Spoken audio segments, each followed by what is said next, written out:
officially recording. Excellent. So here we are, our growth hacking blab, where we try to share with anybody who has a business or is in sales ways to increase their commissions dramatically or increase their sales dramatically. So today's topic is going to be about the elevator pitch and how you would put it to use in networking events to basically help any business hurry up and get going. Absolutely. I think that it's really important to be able to put your best foot forward and not talk about, look, this is a really big issue that I've seen. I've done quite a bit of networking, and Dennis, you've done 10,000 times more than I ever have and probably ever will. But it's when people go in there and just look. I was at a networking event just recently, and I walk up. So, oh yeah, hello, how are you? Chat. What do you do? Because that's what people ask. And they just started carrying on with all of this long-winded stuff that really was just boring me to tears. And I was looking over their shoulder, looking for an escape route. I was hoping the fire alarm was going to go off. I just needed to get out of there and stop talking to this person because I was not their target market. They didn't ask me if I was part of their target market. And essentially, their product might have been great, but I couldn't wait to go. So this is something that's a real issue. I just got to get away from them. I agree. And yeah, I've done a lot of events, and I always start with the what do you do always personally, because I want to hear about them first, because of course, if you go out there and start blabbing all about you before they even ask, you kind of make yourself look bad and sound bad. So I love asking what do you do first, but I do get quite amazed at how often what I get back is, we don't know what to do next. Company, or what do you do is their product. What do you do? We deliver manure. Like, I actually had that as an answer, by the way. But that's not what he does. That's not what he does. People don't want manure. They want the healthy, happy plants. So he could have said, we help people grow amazing plants. Do you have a garden? Like, oh, that's actually really good. I like that, because I know even when I started at networking events, I started with a cheesy tagline of we help people increase their sales within 30 days for under $30 a month. And I just found most people gave me that same blank stare back when it was my turn to talk. So instead, now I've started with, we mostly focus on helping small businesses increase their sales. And it's much softer, it's much gentler, and it opens a conversation for them to say, how do you do that? Oh, well, guess what? We have a mobile app, we have a this, we have a that. And it gets a conversation started instead of my trying to get right to the point and get them to buy something. Absolutely. So, I think what makes a pitch work is understanding a few key areas. And this is what I like to work with myself. I've tried to define it over the years and sort of drill it down. So, and when I'm talking to business owners and teach, because obviously I work with a lot of C-level people. So that means, executives and sales managers, things like that, people at the, corporate level, they're going to go to networking events. What do you do? If you actually say things, if you actually can identify what's the one thing you do better than anyone else. So what I'd like to do for everybody today is try to see if we can maybe workshop some of this. So if you're online today, just take a moment to write down what is the one thing you do better than anyone else. Okay, so once you've done that, you go, okay, well, in your case, you've got your mobile app. So what's the one thing, Dennis, that you do better than anyone else? Simple. We connect the business card scanning directly to the email follow-up and perpetual follow-up, all in one action. Cool, man. So this is the stuff we need to understand. I don't know. Is my video glitching there? Okay. This is the things we need to understand, and then we need to develop the pitch. This isn't the steps of the pitch. This is the things we need to put together, sort of the components, and then go, this is how we do it. So what's your big claim? So people also need to have a big claim, something that if you've got 20, 30 seconds to talk to somebody, you walk away. Imagine somebody tapping that person you just spoke to on the shoulder and said, what was that guy about? They're not going to go, well, they deliver manure, or they do, because that's the one thing they're going to remember, because that's pretty memorable. But what you actually want to do is make a big claim that they're going to actually remember. Okay, that's important. So, we do this and it's the result. We don't have software, we don't do things, but we help businesses improve by 30% in a shorter time. Oh, really? And then it creates a conversation. All right. So, understand what your competitive advantage is. What do you do better than anybody else? So what's the one thing you want people to remember? Sorry? What's your competitive advantage? Tell us your claim and competitive advantage, just so people can get another viewpoint of how that might fit together. Okay, so if somebody says, what do you do in a networking environment? I say, look, I help businesses close 30 to 50% more sales in a shorter amount of time. Perfect. And they go, oh, how? Great. Well, and then I've got a conversation running. So if somebody taps that person up, what does that guy do over there? Oh, he helps people close more business, 30 to 40% in shorter amounts of time. Got it. Simple. So it's really clear. It's succinct. You're in it's called an elevator pitch, because you've got 20 seconds to make some sort of impact. You've got to get that, you've got to get that hook in. And how do you do that? You've got to actually make a big claim. And of course, as the conversation expands, you can say things, look, if I can only do half of what I claim I can do, is that still of interest to you? The person's going to go, well, he said he can double my sales, but even 50%, geez, 20%, far out, 15% would be pretty good. Yeah, I'd be good with 5. Most small business owners seem to think that it's very hard to increase sales, but it's not so much that it's hard to increase sales. It's that they just don't implement some of the strategies that they need to be implementing. They don't control their data. They don't have their elevator pitch so that when they meet someone's instantly interested in what they have to say, or knows a friend who may be. So, I agree. You make the big claim, and then no matter how small they make it in their mind, they're still going to think that sounds pretty cool. Exactly. And of course, also you need to understand who you actually want to sell to. Who's your market here? If you're selling corporate level solutions for change management, it's not the sales guy that's going to do that. You're going to have a different conversation with him, and you're going to have a different conversation with the lawyer. And so what that means is you need to actually develop a couple of different pitches depending on who you're talking to. If you talk to the HR guy versus the sales manager, they've got different goals. Well, so I think you have to go one step further in that you have to be careful that you're talking to a prospect. I think that what I see happen at networking events all the time is the very first thing that happened is someone comes up to me and goes, oh, yeah, I have a Salesforce.com implementation with, 1,400 sales reps on it. So what do you do? And it's like, you know what? I water ski once every 12 years because this is not my customer. So my goal at that point is to say something really polite and get the heck away from him and get onto someone who might become my customer. Or maybe I'll dig for referrals. But I think that's another big thing to touch on is you can have the best elevator pitch in the world. If you say, the best elevator pitch on how to make a chocolate cake to someone who has no chocolate, man, you're just not going to get anywhere anyway. So I think you also have to be careful who the heck you talk to at these events or when you're using your elevator pitch. So don't be impolite. That's obvious. But, you certainly want to make sure that you're giving yourself the opportunity to make a sale. Understand why you're at that place. Look, yes, it's important to over time develop relationships, but nobody's going to want to develop a relationship with you if you're not interesting and of value to them in some way. If there's a bunch of lawyers and accountants that go to these various events, and I've got to figure out, I either go, hey, do I want to do business with them?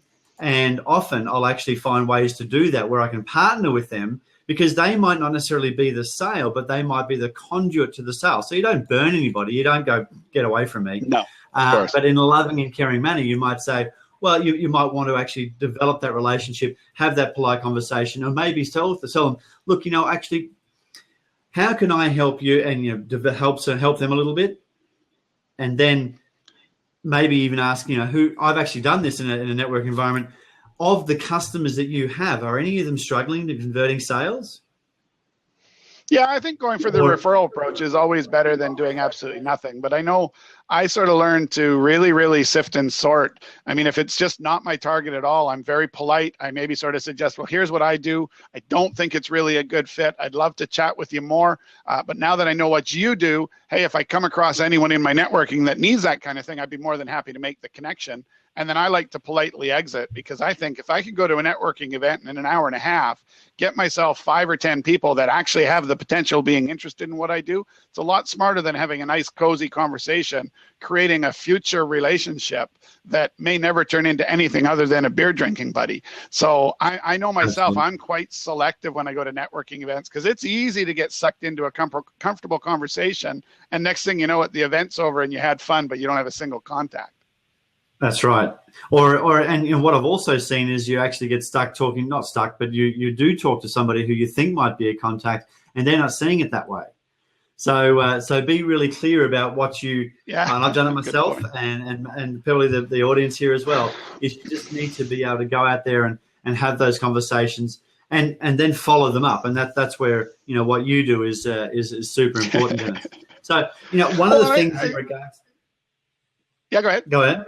Now, one of the things in regards to networking is that what I've found is if you go to one networking event, that's a multiplier of 1, which is really none. But if you go to 2 or 3 or 5, and you were actually telling me a story about that a little while ago. Do you want to just sort of expand on the amount of effort you went to move Small Business Dream? Yeah. It was quite amazing. I mean, I hadn't sort of done business networking. I've been in the multi-level marketing industry for quite some time and had a lot of good success there. And then I'm transitioning everything to the Small Business Dream marketplace and working more with small businesses in the traditional sense versus small businesses in the multi-level marketing sense. So I went out there and I got myself some bunker rings, these little things that go on the back of your phone. And I used them as a giveaway to anyone who did a free trial at a networking event.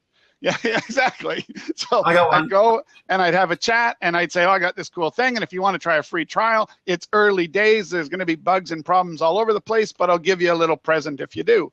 And I stuck to my guns. I'll download it later. I said, great. As soon as you have, come see me. I'll give you a bunker ring. I'm not in the habit of giving away $2 bills or $2 coins, depending where you live. So I did that to create some engagement. And it was really weird. The other thing I did, which I believe really strongly in now, if you want to go crazy at networking events and never get anywhere, go to one a week or go to one a month. Man, I'll tell you, when I started going to 2 or 3 a week, first of all, I got known as the bunker ring guy. And I would have to work the room very intensely, person to person, working it, getting my story out.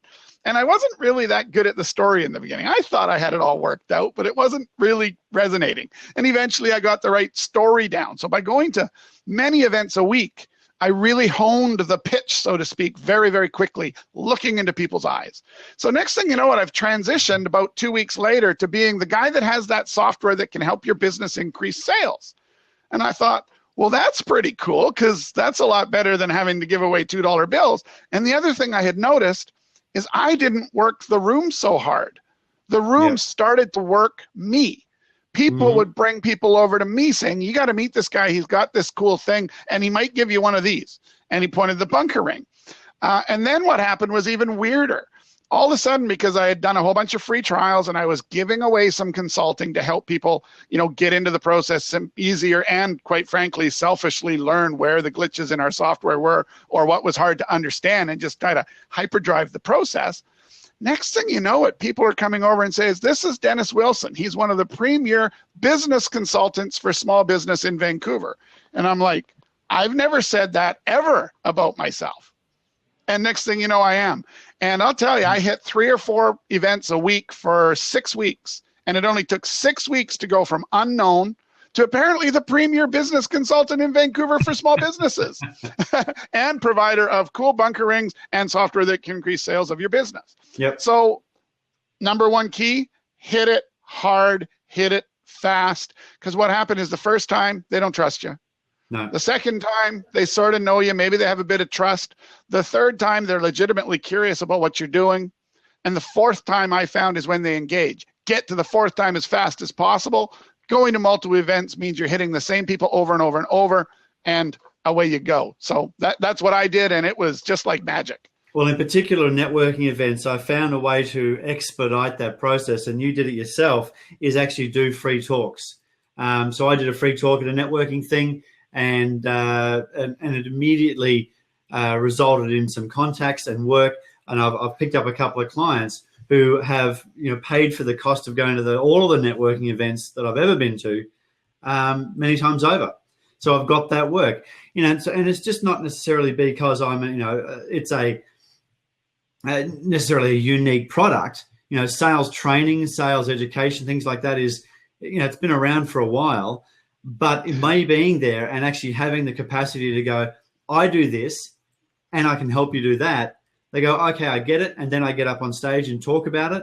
And straight away, people put you in a position of trust. I totally agree. We've done a couple of talks on growth hacking your sales while saving time, and the engagement rate after a presentation that you do in front of even 50 people. I mean, it's unbelievable. It's like rabid fans coming to try to talk to you after, and everyone wants to get the thing downloaded to get the free offers you had, and and we've always stuck with the format of sort of doing the hour-long talk, of which 50 minutes is generating nothing but value not tied to your product. And then the last 10 minutes is where you sort of, you say what you do and who you are and what you have. And ours is quite self-serving, but incredibly educational. So if they left at 50 minutes, they would have walked away with things to put hardline into their business and make money with, whether they bought our tool or not. But if you wait the last 10 minutes, you see how all that cool stuff I just taught you to do can happen all within one single little application. So yeah, talking, getting yourself out in front of people. I mean, you got to suck it up and get past that fear. I was lucky. I wasn't afraid. I'd already talked in front of large groups, so I wasn't afraid of that. But yeah, if you're afraid of it, man, go do it 5 times. You won't be afraid of it anymore. And what an impact on your business. Pick something that you're good at and go talk about it, and others will come. Meetups.com is probably the coolest way to get the word out and actually have a few people you don't know show up to listen to whatever you said you were going to speak about. Yeah, very cool. And you get more opportunity, So I did that one talk, and I've done that one in particular talk, and that has immediately generated a client. And I now have the ability, or now have the opportunity next week to do a 2 1.5 hour sessions on pitching with Griffith University and the Combined Chamber of Commerce. So it's these sort of opportunities. So once you're out there, you plant your flag somewhere. This is what I do. I can double your sales and shorten your sales cycle. Oh, okay. Well, how do you do that? Well, that's a long conversation, but this is what I do. On a day-to-day basis, I help businesses double their sales and shorten their sales cycle. If I can only do half of what I say I can do, are you the right person to talk to? That might be a little strong. You might want to say, if and I'm getting a bit excited here, but if I can only do half of what I say I can do, would that be of interest to your company? Yes, it would. Other than yourself, is there anybody else involved in decisions to help your business actually make more sales and more money? Yes, there is. Who's that? Oh, my VP of sales, Fred Nurk. Okay, cool. Well, should I grab your card and we have a catch-up conversation? Because you know what? If you bring in somebody that can go ahead and make you twice as many sales, or friggin' hell, like 10% more sales, are you going to be a champion? Yeah, great. That's right. Well, let's have a talk to Fred Nurk. I love it.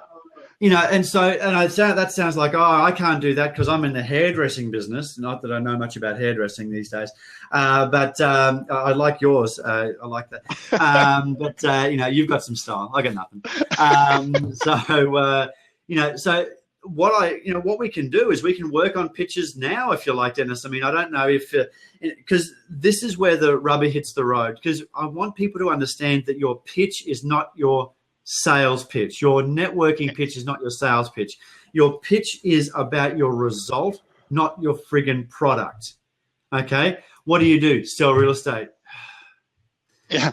Cool. I've got a website that does that pretty good, and just go away. Leave me alone. So why don't we just sort of brainstorm on a couple that people think, or let's try to create even more value by picking an industry that most people wouldn't really think to get out to networking events to try to grow. Let's say restaurant. I'm a restaurant owner.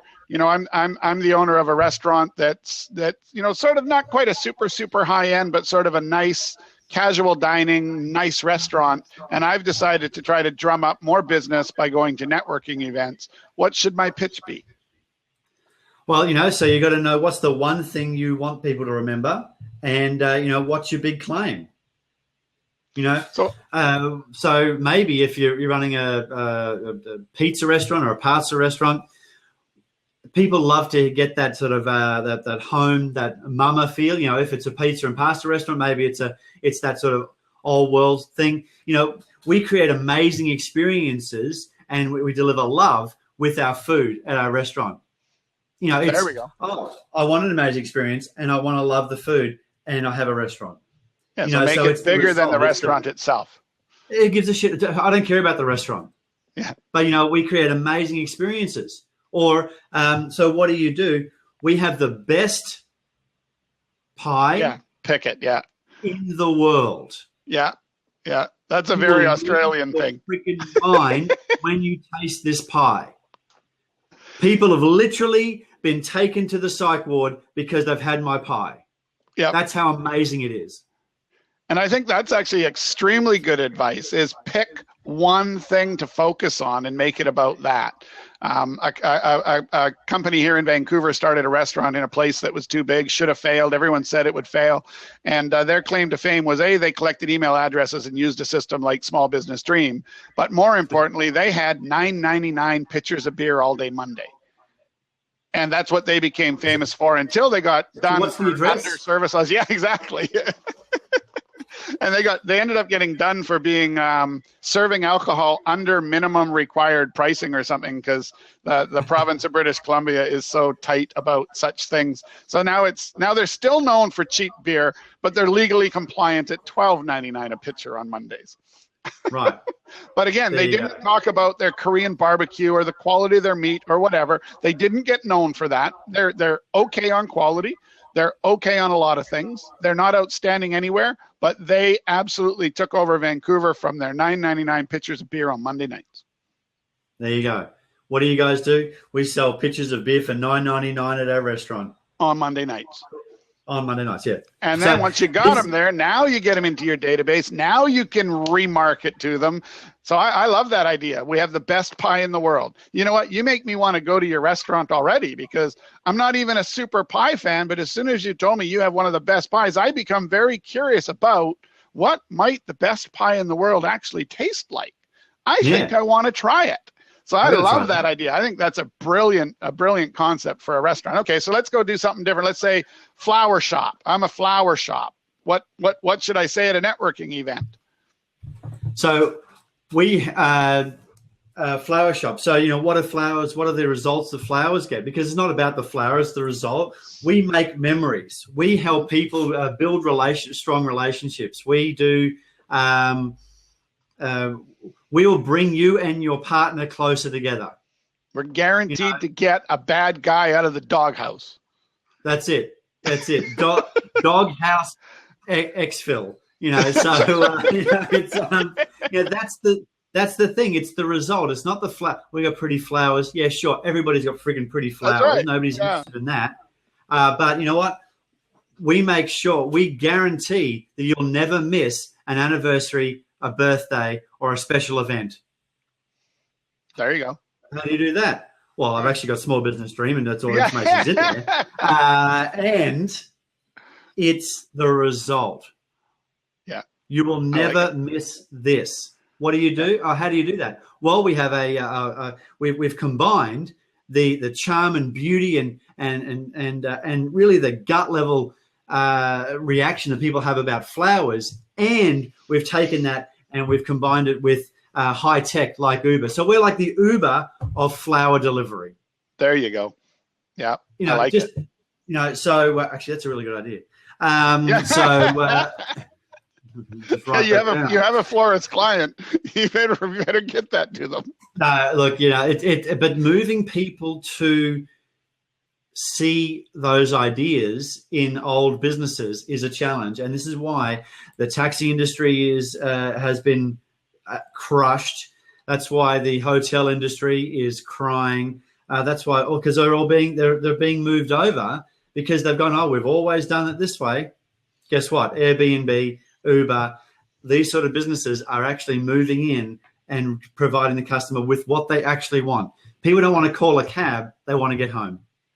And it's really funny. I remember when I was about, I guess, 17, I worked in a coffee shop, which at the age of 17 was actually a place where you sold raw beans and ground them up for the customer, but also sold by the cup coffee. And I can remember those people said that this Starbucks thing was never going to work. I mean, they were so sure about it. It was never going to work. The coffee was burnt.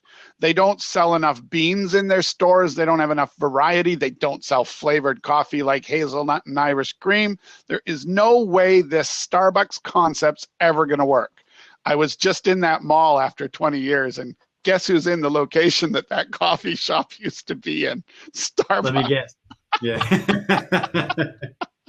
Because it turns out everyone didn't like the typical North American diner style drip coffee slop that had no taste and been sitting on a burner for an hour and a half getting thicker and thicker, right? We don't have like Australia where it's all, mostly an espresso based coffee. We're very much filter drip over here.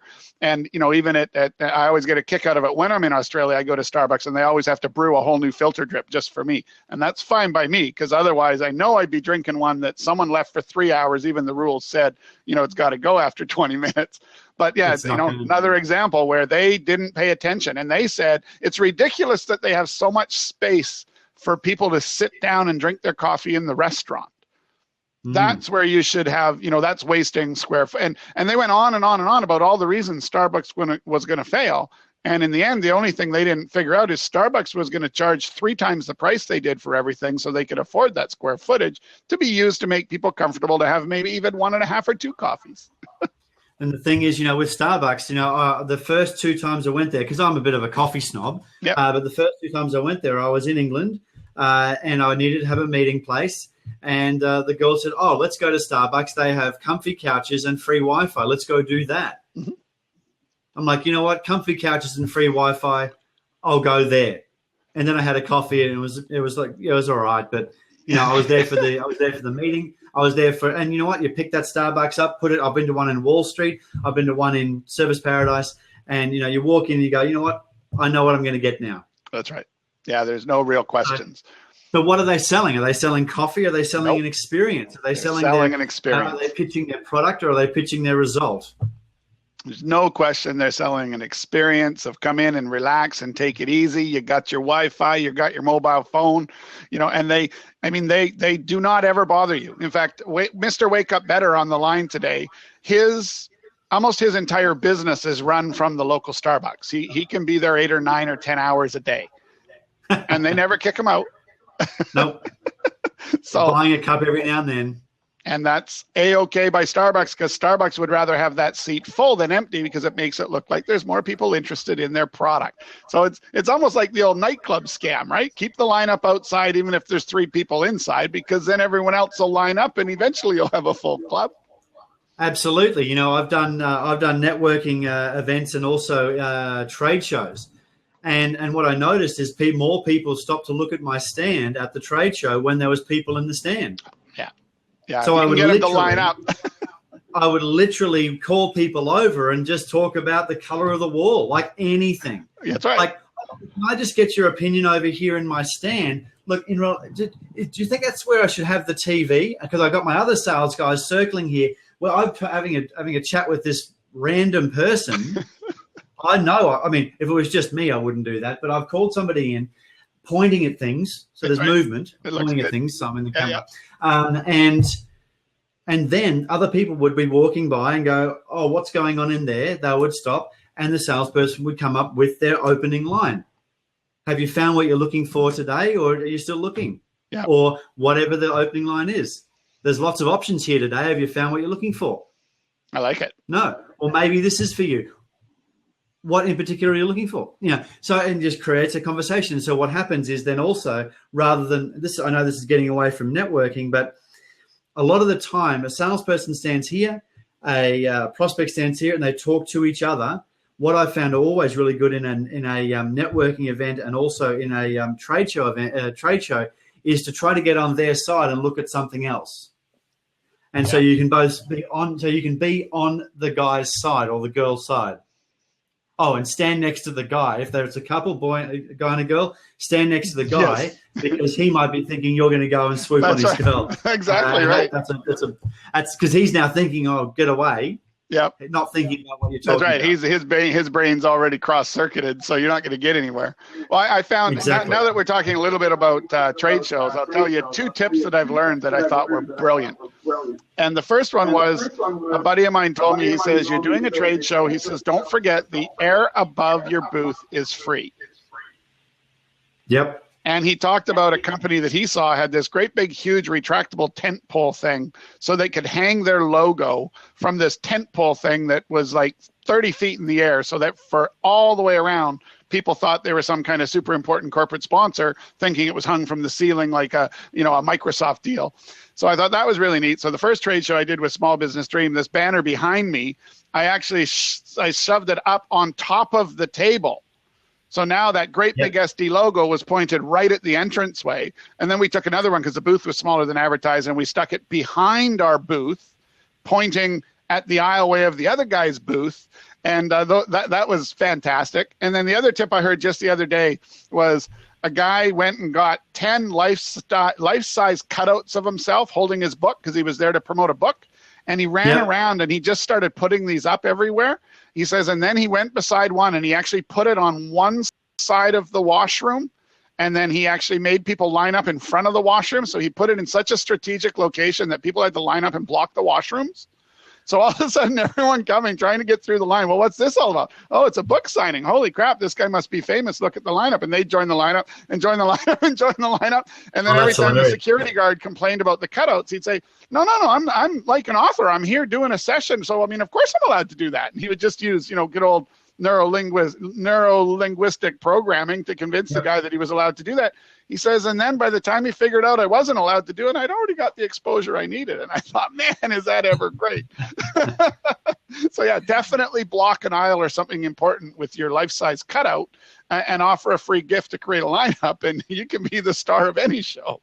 That's very cool. Very cool. Hey, look, I'm just I've done 2 of these blabs, so of course I'm an expert. Should we actually go ahead and have a look and see if anybody wants to actually jump in and give us their pitch?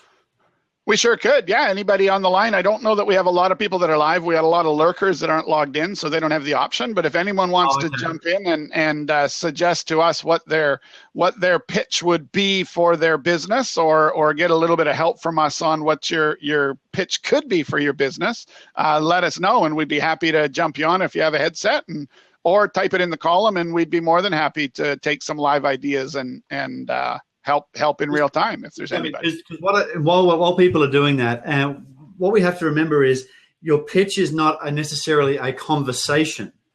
It's actually the way you're going to be remembered. It's what do you do? Boom. What I've seen is a lot of times people go, oh, well, so tell me about, what you, if somebody says, oh, what do you do? And then they try to flick it back and say, oh, tell me about your CRM situation. Well, I don't want to do that because I got things to do. I don't want to do that. But if you go, hey, we help people increase their buy-in rate, or we help people do this, you go, oh, how? You want the person to go, how? Yeah. Then you can talk a little bit more. Then you got permission. Until then, you're an annoyance because you know what? People aren't there to help you. They're there to help themselves. If you decide to help other people, that's your choice. Yeah, and I agree with that because I always use I don't ask for permission to give consulting. I literally, as soon as I pick up on anything that they're doing with their business, I'll just offer a suggestion. So it's belligerent and it's a bully, but somehow I get to pull that off because I'm giving good value. So next thing you know, they're like, wow, I never thought of doing that. That's a great idea. And I don't make sure that every tip is related to Small Business Dream. If I know something that might help their business and has nothing to do with Small Business Dream, I'm more than happy to just drop it on them. Or the other thing I've found is when you do work the room enough and you're going to three or four a week and you're getting to know the players that are out on the networking circuit, when you go and connect to people, Okay, we got Fred, the lawyer who specializes in trademark, and we got Johnny, the business plan writer, just talking about his new customer that probably needs a trademark lawyer. And Johnny, you got to meet Fred, and Fred, you got to meet Johnny, and you put those two together, and now those guys will bring you people for the rest of their lives. It so raises your connecting two people. Raises your profile because you're seen as knowing other people. Like if I can say, oh, look, you should go and talk to this guy, it just allows that person to go, oh, well, there's somebody I didn't know and something I didn't know. So this person has created a level of trust. Yeah, and again, I mean, it's absolutely magic when you do that, especially if they end up having business together. Then it seems to even explode even more because now your value goes up. Not only did you make an introduction, but it's one that worked out. So be careful that you're not just introducing two people you don't know that well because it can backfire as well. But yeah, I just found as you introduce a few people, and then both of them tend to end up asking you more about what you do. So it's really quite a magic strategy as far as how to kill it in a networking environment. The last thing that I find very, very frustrating after going to so many networking events is how pathetic the follow-up is. And I think if you're going to go to a networking event and you're not going to have good follow-up, don't go to the event. You're going to damage yourself. It's non-existent in 90% of the cases. Yeah, 90 or more. And the funny part is it's real estate agents and financial planners and people who you first need to trust before you even use them that seem to be the worst at follow-up. So for me, I mean, when I go to a networking event, obviously I use our app. So at least I get that initial, hey, nice meeting you at the event today. And at least I've said something. And it amazes me how few people respond to my email where I was following up with them. But it amazes me even more how nobody follows up. You say 90% don't follow up. I say it's as high as 99%. It's absolutely shocking how few people follow up. And I'm even talking about people that I've said, I'm specifically interested in what you're doing, right? One guy comes to mind as an immigration consultant. I've married a Japanese wife and we got to get her immigrated. I'm like, yeah, you know what? In a couple of months, I'm going to be ready and I'm going to need some help with that. And if I can pay someone to do it instead of me doing it, I'm all for it. He never followed up. 4 weeks later, I see him at another event and he's like, yeah, well, and then four weeks later, I see him at another event and he's coming at me like, okay, so are you ready now? And I'm like, whoa, you had your chance. I won't be using you even when I'm ready because you didn't have the courtesy to even follow up. I mean, if someone says to me, oh, I'm doing this or I'm doing that, and I'm kind of worried about this, if I find an article or anything about what I heard them say they're worried, I make sure to send it to them or do something. And now all of a sudden they're more engaged with me. And it's not always about my business, but I'm amazed that even when I say I'm interested in buying from you, people don't follow up. No, I mean, I've never received an email from any of the lawyers or accountants or financial planners that any of these meetings. I know I've given them my card. I've got theirs. I've emailed them, say, hey, nice to meet you. You know, where's your particular expertise? Asked a question. I always I try to always end an email with a question to create a conversation rather than a statement. And you know, they might give you the 1 or 2 word answer if they answer at all. If they answer at all, yeah. And then chirping crickets, nothing. Yeah, so I wonder, I mean, I guess I sort of get it. If you're at a networking event that is mostly about a particular topic or it's an awards ceremony for something, then you can expect that most of the people aren't there to network. So then that sort of makes sense. But when you're at an actual networking event that is a business networking event and published that way, my God, you got to follow up. And don't just email. Don't just do what's easy. It's amazing. You don't have to get a hold of them. Phone them and leave a message. And that'll again, it just increases your value so much. You know, I guess it's easy to say. What you need to do is what everybody else isn't doing. Yeah. And then you stand out and it's not that hard. Yeah, that's right. If everybody's talking about their products, you're going to talk about your results. You know, because everybody does talk about their products. What do? Oh, I do this. No. So that's my little bit on pitching. And I've just got some comments here. Yeah, you absolutely have to pitch the right people. But in having your pitch the right way, having an understanding that you know that there's going to be 3 or 4 different types of people that you could appeal to, have 3 or 4 different types of pitches. Mm-hmm. You know, so if I was talking to a HR person, I will make sure that you are. So what do we do if I know that they're a HR person and they're engaged in hiring salespeople? I make sure that you hire superstar salespeople so you look amazing. Yes. Yeah. Oh, how great! Now I can talk to you about it. So if I'm going to talking to a business guy, you know, we will increase the company's bottom line by 30 to 40% in the next quarter. Yep. How? Oh, now there's a conversation. So do know who your target markets are, and in every business there's 2 or 3 different segments, and develop a pitch on each one of those. Yeah, and I've done the same with. Go ahead. I've done the same with Small Business Dream. If I know I'm talking to a restaurant owner, it becomes, hey, you know what? We help people increase their sales with a small restaurant by having them never have an empty table. You know? So, and it's about finding the things that's their lingo, not yours, I've also found. By telling a restaurant he's never going to have an empty table, you don't have to tell him he's going to make more profit. He knows. Right. So, yeah, I tend to tailor my pitch based upon who I'm talking to. And I also have a problem within my business because it's not just about tailoring it to a restaurant versus a life insurance salesman or whatever. I also have the problem that some people are potential resellers. So your consultants and your marketers and all that are potential resellers. And the way I approach them totally changes because when I get onto them, I don't really want to confuse them with the details of my product. I want to talk more about the opportunity of helping them solve more of their clients' problems and look like a superstar. So yeah, you're right. You got to tailor it to a couple of different ways so that you can be the most effective when you're out there. And again, repetition of a ton of events, that's how it works because that's how I learned all my different pitches was by talking not to one of each of them a month, but I talked to 10 restaurants a week for 6 weeks. I talked to 10 life insurance reps, 10 real estate agents, 10, gym membership salespeople. Intensity will get you there faster. Understand their pain and provide a solution is much better than trying to pitch your products, isn't it? Yep. So Dario's asking us to give some sales tips. Dario, what industry are you in? And we'd be happy to try.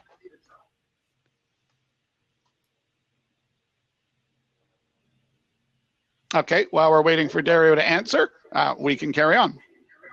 Okay, so in relation to sales tips, so sales is such a huge area. So Dario, if you've just joined, so far we've talked about getting your pitch right, and in particular in networking events, we've talked about following up in networking events. But in regards to doing a pitch, understand what's the one thing you want people to remember. What's the one thing you're in an elevator? What's the one thing that you do better than anyone? So Dario's in the tech industry. What's the one thing? Because people, seriously, I've been in tech for a long time. Dennis has.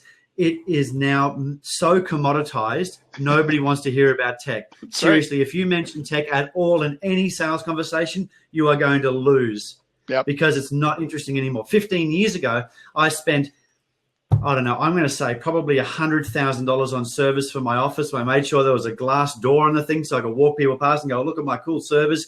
Now, it's sort of a bit sad that you've got service because all that crap should be in the cloud. And really, it's industries what should I use instead? Okay, Microsoft are now employing a friend of mine to do talks with their salespeople and saying, tech is commoditized. Every time the tech guy walks in the door, it's the CEO goes, oh, there's another $100,000. So what you need to do is have business conversations. This is what this sort of, what is the result of your tech? So Dennis has a CRM, but he doesn't talk about the CRM. He talks about making sure you can increase your sales through better follow-up. All of that stuff sits in behind it. So let's pick an industry like. Let's just ask Dario. Dario, what do you sell? Do you sell a particular software package, or what do you sell? And maybe we can help you come up with something that would be cool. Or what does the thing you sell do better than anybody else who sells similar things? Yeah, that's it. So CRMs, okay, awesome. So we know that because Dennis is an expert in that. So Dennis, are you selling a CRM?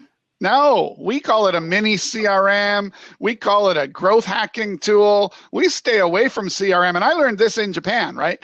I was in Japan at a networking event that had 160 people, and I was talking to people, and I was using the CRM word because I didn't really have better Japanese words to use. And every time I said CRM, they'd be like, "Oh, so we're probably not ready for that because CRM's a $10,000 or $20,000 investment." And I'm like, no, we're a mini CRM. Oh, what does that mean? So I found this cool little word for mini CRM. To me, if you're not an Infusionsoft or a Salesforce or bigger, you're a mini CRM, which will actually take a lot of stress out of the people. So by being a mini CRM, you don't have to sell the adoption of the CRM as much because you're not in the big world. Lynch Insights, when you're selling the adoption of CRM, that's a great space to be in, by the way. There's a couple of guys up here in Vancouver that are just killing it in the adoption of CRM because it's so expensive. So yeah, their average deal's $80,000 just to do the implementation of Salesforce or Infusionsoft. So that's different than what Small Business Dream does, but absolutely they don't go out and sell the CRM. They go out and sell all the cool stuff it's going to do and the return on investment. That's right. So it's about your results. So think about, what do you do better than anyone else? What's the one thing you want people to remember? What's your big claim? What's your competitive advantage? And that's what you need to understand. People don't want a CRM. They want to have their clients' contacts at their fingertips. But do they really even want that? What do they really want? They want more sales. They want to make sure nothing slips through the cracks. They want to find every opportunity to make a sale and to take an opportunity to a client. And Dario, you're correct on shortening the sales cycle. What is the value of the CRM? I've run Zoho, Infusion. I currently run Infusionsoft, Salesforce,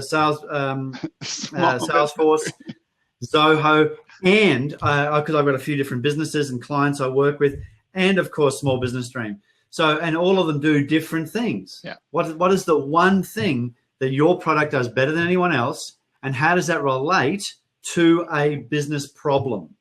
Yeah, that's the thing you need to understand. So CRMs, the big deals will come out of you joining the dots. The company's got goals. They know where they are. They don't have the direct roadmap to get there. That's what you do. Yep. You sell that. And yes, Dario, mini CRM would limit your growth if you're not a mini CRM. But our particular claim to fame is that we're the CRM or the sales tool that salespeople and small business owners love to use. And when you outgrow us, we will integrate it to your Infusionsoft or your Salesforce type products. So for us, it works. But if you're actually selling an Infusionsoft or bigger, it definitely wouldn't make any sense to brand yourself a mini CRM. You'd want to go down what Matthew's saying, which is absolutely showing them more the result of what it's going to do for them. Find their pain problem, show how it's going to work for them to do it. So just in relation to that, and do you I'm sure you've probably done your research in that space. And if you say per person, if you're trying to uncover pain points, and this is sales terms for, what the other person's needs, and they're like, oh, well, not really. We've found in the past that these three key areas are the ones that impede people from actually making more sales and more money in the business. And they might be systems, people, and process, or systems, people, and culture. Which one do you think would be the biggest lever in your business? Have a question that will actually give you the ability to have an answer that is your sale. Like, obviously, if somebody goes, oh, I've got a culture issue, maybe a CRM is not the right answer, not the right thing to provide.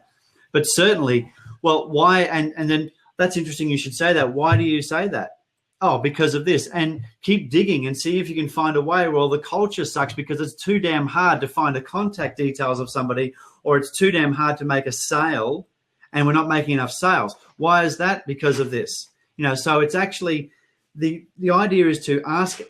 I subscribe to the theory of the iceberg theory of questioning. Okay, so the answer you get at the beginning is the okay to be seen by everybody. The second one is sort of waterline. Some people are going to see it if they look, but if you actually ask another question, go a bit deeper, you're going to find the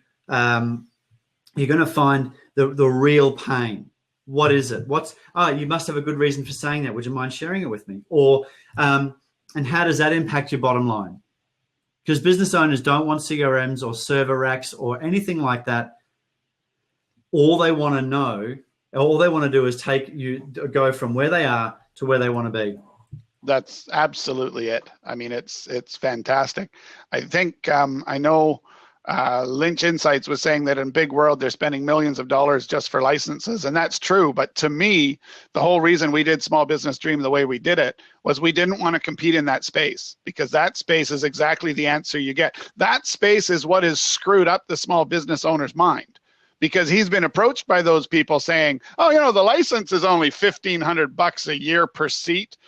But, you're going to have to go through this $80,000 customization process. It's like, wait a second, I'm paying you $1,500 a month for something that doesn't work until I customize it? What the heck is that? Yep. So we find that our biggest problem selling is getting over the hump of the fact that they've already been pitched on really expensive things that are overkill and ridiculous for them, that no one ever said, look, collect your data with a fishbowl draw, put that data into a system and do an email blast once a week about a new menu item or a 2-for-1 appetizer on your slow days, and watch your sales increase 30% in a week.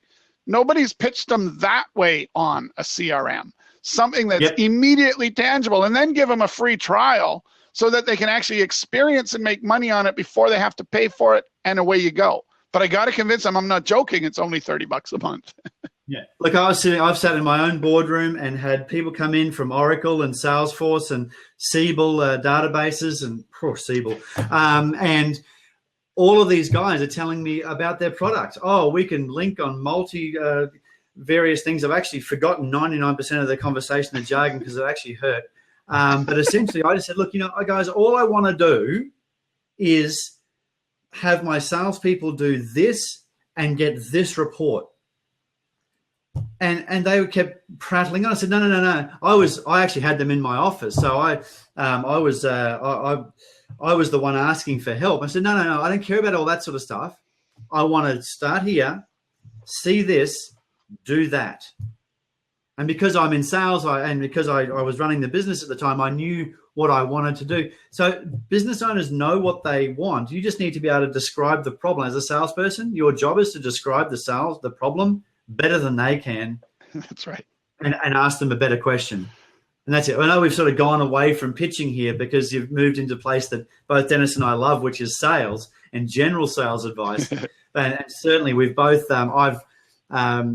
Dennis currently runs some reasonably large businesses in the tech space. So this is something that, and I have had smaller business, nothing like Dennis's in the past. This is something that we do in tech. They go, oh, well, you'll be able to do it at this speed, or this is the transfer rate, or this is the file rate, or you'll be able to hot swap the servers. If you can say, you know what, we can make sure that your data is never lost for $1 a day, better than anybody else in the world. Exactly. Cool. Something that to makes ask sense. questions. That's a result. Yeah. We can make sure your salespeople are 85% more efficient and making you more sales. Oh, how do I do that? Yeah. Then it's a conversation. Oh, well, buy all of this cool tech stuff, but that's not important right now. What is important is understanding your goals.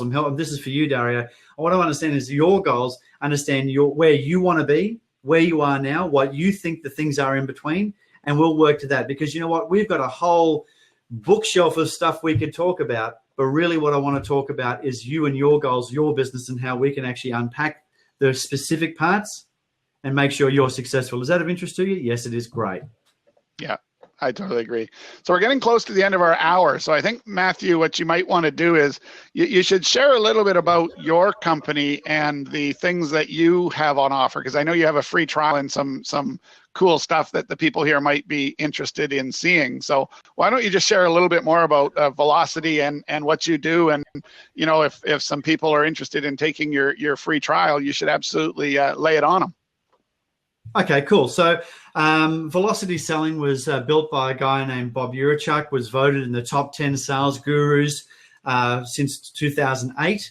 And so I've become CEO of that business because what I want to do is take value-based sales training to the world. So we're just about to launch in the US with an event in Irvine, California in the end of March, or the end of this month, goodness. And I'm also working with private clients locally and some globally to actually help them double their sales and halve their sales cycle. So if that sounds of interest to you, jump on velocityselling.com, grab the 7-day free trial. You'll see lots of stuff from Bob. You'll get an email from me within 24 hours. And you know what? The cool thing is you can ask me questions and I answer them. You can pretty much get free consulting from me because I've committed to that. I will answer your business and sales questions on email. Jump online, it's velocityselling.com. Jump on, grab the free trial, watch some of those videos and understand that sales is actually not just having another cool technique. And I know that these blabs are about giving you that technique, but also there's a lot that goes in behind that. There's a lot of effort and time that goes into those sort of things. But at the end of the day, we just want to make more sales as salespeople, and know that people here just want to make more sales, and that's what I can help them do. So that's my little pitch. What do? I help people double their sales, halve their sales cycle. If that's of interest, go to velocityselling.com. Dennis, what do you do? Well, we do Small Business Dream. So we're just all about helping small businesses increase their sales. And we're not really focused on the online world. We're focused on grassroots deals. Now, we do have a really cool Twitter tool that helps the online guys, but it also helps the offline guys. So we're much more focused on, the little North American or Australian company who's out there selling pies or whatever it may be, and helping them increase their sales and turn their inventory faster so not so much goes in the garbage, and just in generally help the little guy with some simple techniques that anyone can implement. It'll actually save them time more than it costs them time, and get their sales and revenues up to where they can have a life instead of just a job within their company or within their business. Cool, man. Did everybody get that? That's results. No spoilage, more lifestyle, this, that, and the other. Not selling more pies. Like there you go. That's the pitch. Anyway, so so Tim was just saying that I'm coming to the US. So I'm based in Australia. We've got some partners. We're partnering with a couple of people, one of them being Kevin Harrington from the Shark Tank, and a couple of others. And we're actually going to launch Velocity Selling as a business opportunity in Irvine, California. I keep saying Irvine because, Irvine, California, because that's how I've heard it, in March. So we're doing a free summit in March for sales. Kevin's going to co-host that with us, and me and Bob. And then we're going to go big. And so the answer to your question is we're based in Georgia because that's where our online training was built. But then we're actually going to go out there and go big throughout the US over the next 12 to 18 months. And you'll see plenty of Velocity Selling stuff. All right, so we're at the end of our hour. More than happy to answer more questions, through Twitter or other mediums. But this is something that we are doing weekly, and we're going to sort of pick a topic every week. We're also more than happy to have guest speakers. So if someone has, interesting things to say about the topics we're involved in and experience, we're just here to try and help some small businesses and even medium and large businesses through the stuff Matthew does. And, just really help people enhance their sales commissions and enhance the profitability of their small businesses. I want you to make more money. I want you to send me a message saying, Matt, Dennis, I made an extra $1,000 this month. Like that's what we're here to do. We want you to make more money. Now, if there are any questions, I can see the questions are rolling here on the side. Just send me a tweet. Yeah, or me. I'm more than happy to connect on Skype or help out. But we will keep this Send me a tweet, send me a Facebook thing, or send both of us, and we'll jump in. Yep. So I think, Matthew, thanks for your time today. I think that was fantastic. We're learning our way through this blabosphere and making some progress. So we'll be back same time next week with another topic. You can follow us on Twitter and you'll get everything happening. And so I'm going to turn off the recording now, and thanks everybody for watching and listening. Thanks very much. Have a great sales week. Bye for All now. right. Bye for now.